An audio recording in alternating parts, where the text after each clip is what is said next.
Anong pangalan mo? Pat. Full name? Karapat dapat. Ha? Pinangalanan po kasi kami ng mami namin sa feelings niya. And then yung kapatid mo, sino to? Siya naman po si Tin. Tin. Full name? Tin Raidor. Ikaw, anong pangalan mo? Ann. Ann. Full name? Sinaktan. Ikaw, anong pangalan mo? Ina. Full name? Pinaasa. Bakit gitlapi yung ikaw name? Juan. Hulaan ko.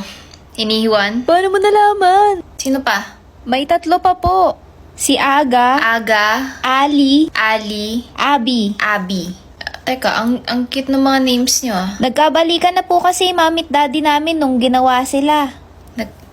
Okay. Sabi ni mami yung pangalan daw namin based sa oras na ginawa kami. Si Aga, umaga. Si Ali, tanghali. Si Abi, gabi.